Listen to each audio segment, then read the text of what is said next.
Sabarimala സ്വർണ്ണക്കൊള്ളക്കേസിൽ Thiruvithamkoor Devaswom board മുൻ president PS പ്രശാന്തിനെ വീണ്ടും ചോദ്യം ചെയ്ത് പ്രത്യേക അന്വേഷണ സംഘം. 2025 വിവരങ്ങളാണ് തേടിയത്. ദേവസ്വം ബോർഡ് അംഗമായിരുന്ന അജികുമാറിനെയും ചോദ്യം ചെയ്തു. കുറ്റപത്രം നൽകുന്ന നടപടികൾ വേഗത്തിലാക്കാൻ പ്രത്യേക അന്വേഷണ സംഘം നീക്കം നടത്തുന്നുണ്ട് എന്നാണ് ലഭ്യമാകുന്ന വിവരം. തിരുവനന്തപുരത്ത് നിന്ന് ഷഫീദ് റാവുത്തർ ഈ വാർത്തയുടെ വിശദാംശങ്ങളുമായി ചേരുന്നു. ഷഫീദ് റാവുത്തർ, എന്തൊക്കെയാണ് കൂടുതൽ വിവരങ്ങൾ?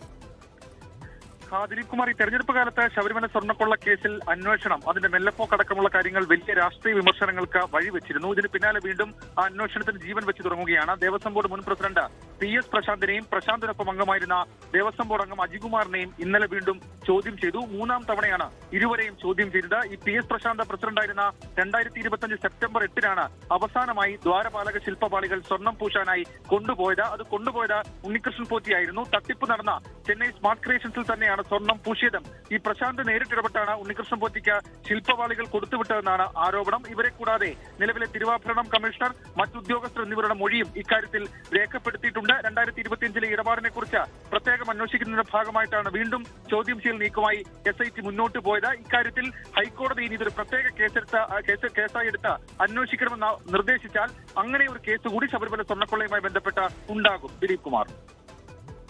വിവരങ്ങൾ നൽകിയത് തിരുവനന്തപുരത്ത് നിന്ന് ഷഫീദ് റാവുത്തർ.